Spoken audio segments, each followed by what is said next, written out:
Psalm 77 through 78 for the choir director according to Jeduthun of Asaph, a psalm. I cry aloud to God, and he will hear me. I sought the Lord in my day of trouble. My hands were continually lifted up. All night long I refused to be comforted.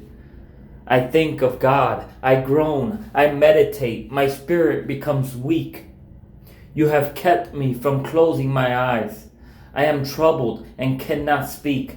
I consider days of old, years long past. At night I remember my music. I meditate in my heart, and my spirit ponders. Will the Lord reject forever and never again show favor? Has his faithful love ceased forever? Is his promise at an end of all generations? Has God forgotten to be gracious? Has he in anger withheld his compassion? So I say, I am grieved that the right hand of the Most High has changed. I will remember the Lord's works. Yes, I will remember your ancient wonders. I will reflect on all you have done and meditate on your actions. God, your way is holy. What God is great like God?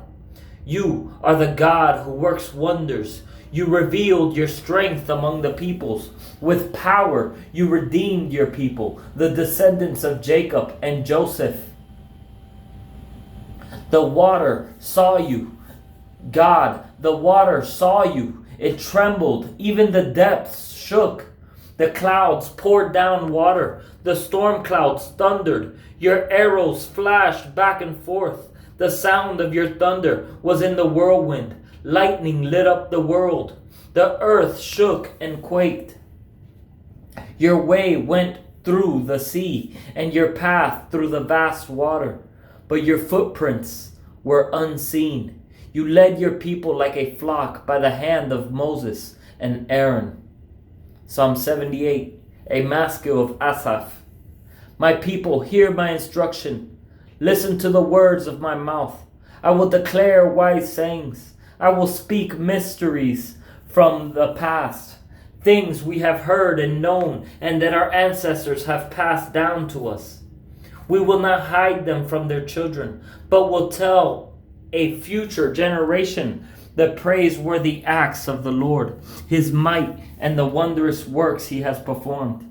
He established a testimony in Jacob and set up a law in Israel, which he commanded our ancestors to teach to their children, so that a future generation, children yet to be born, might know they were to rise and tell their children, so that they might put their confidence in God and not forget God's works, but keep his commands.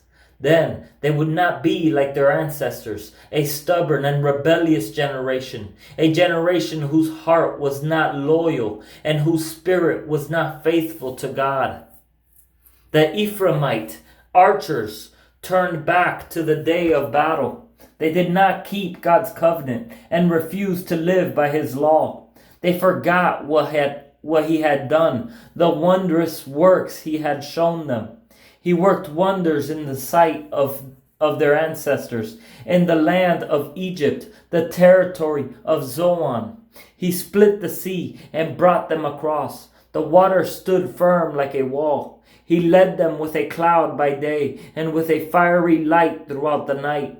He split rocks in the wilderness and gave them drink as abundant as the depths.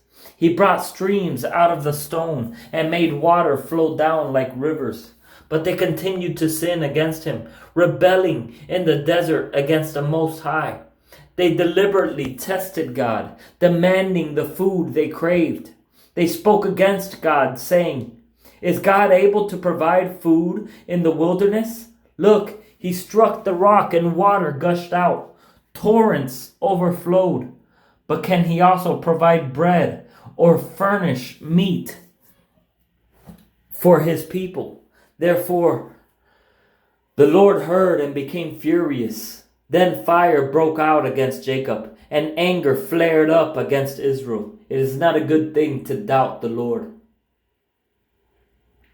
Because they did not believe God or rely on his salvation, he gave a command to the clouds above and opened the doors of heaven. He rained manna for them to eat. He gave them grain from heaven. People ate the bread of angels.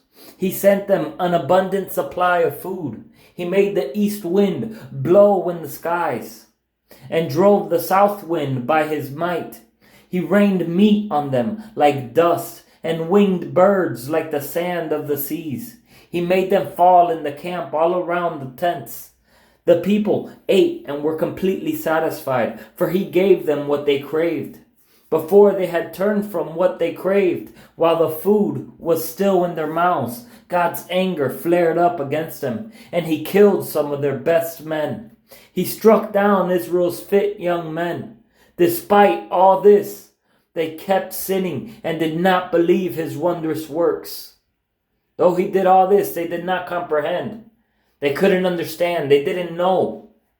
He made their days end in futility, their years in sudden disaster. When he killed some of them, the rest began to seek him. They repented and searched for God. They remembered that God was their rock, the Most High God, their Redeemer. But they deceived him with their mouths. They lied to him with their tongues. Their hearts were insincere toward him, and they were unfaithful to his covenant. Yet he was compassionate. He atoned for their iniquity and did not destroy them. He often turned his anger aside and did not unleash all his wrath.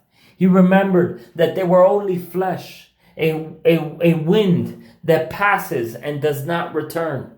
How often they rebelled against him in the wilderness and grieved him in the desert. They constantly tested God and provoked the Holy One of Israel. They did not remember his power shown on the day he redeemed them from the foe, when he performed his miraculous signs in Egypt and his wonders in the territory of Zoan. He turned their rivers into blood, and they could not drink from their streams. He sent among them swarms of flies, which fed on them, and frogs, which devastated them. He gave their crops to the caterpillar, and the fruit of their labor to the locusts. He killed their vines with hail, and their sycamore fig trees with a flood. He handed over their livestock to hail, and their cattle to lightning bolts. He sent his burning anger against them, fury, indignation, and calamity. A band of deadly messengers.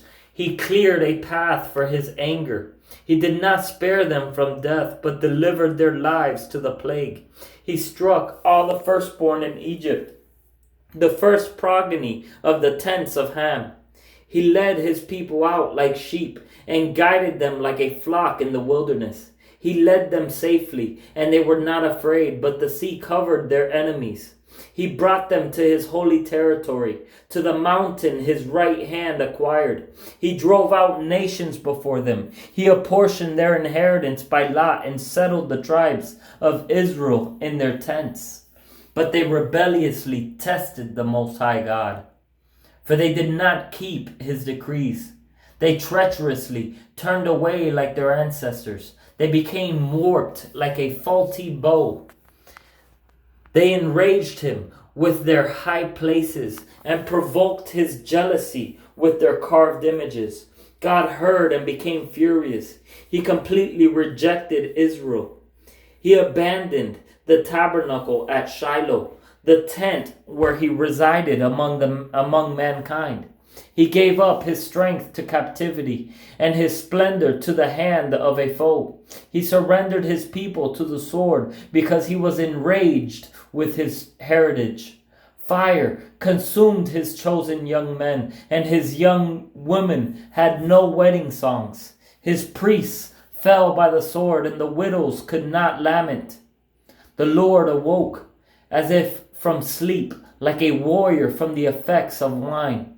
He beat back his foes. He gave them lasting disgrace. He rejected the tent of Joseph and did not choose the tribe of Ephraim. He chose instead the tribe of Judah, Mount Zion, which he loved. but which he loved. He built his sanctuary like the heights, like the earth that he established forever. He chose David, his servant, and took him from the sheep pens. He brought him from tending ewes to be shepherd over his people Jacob, over Israel, his inheritance. He shepherded them with a pure heart and guided them with his skillful hands.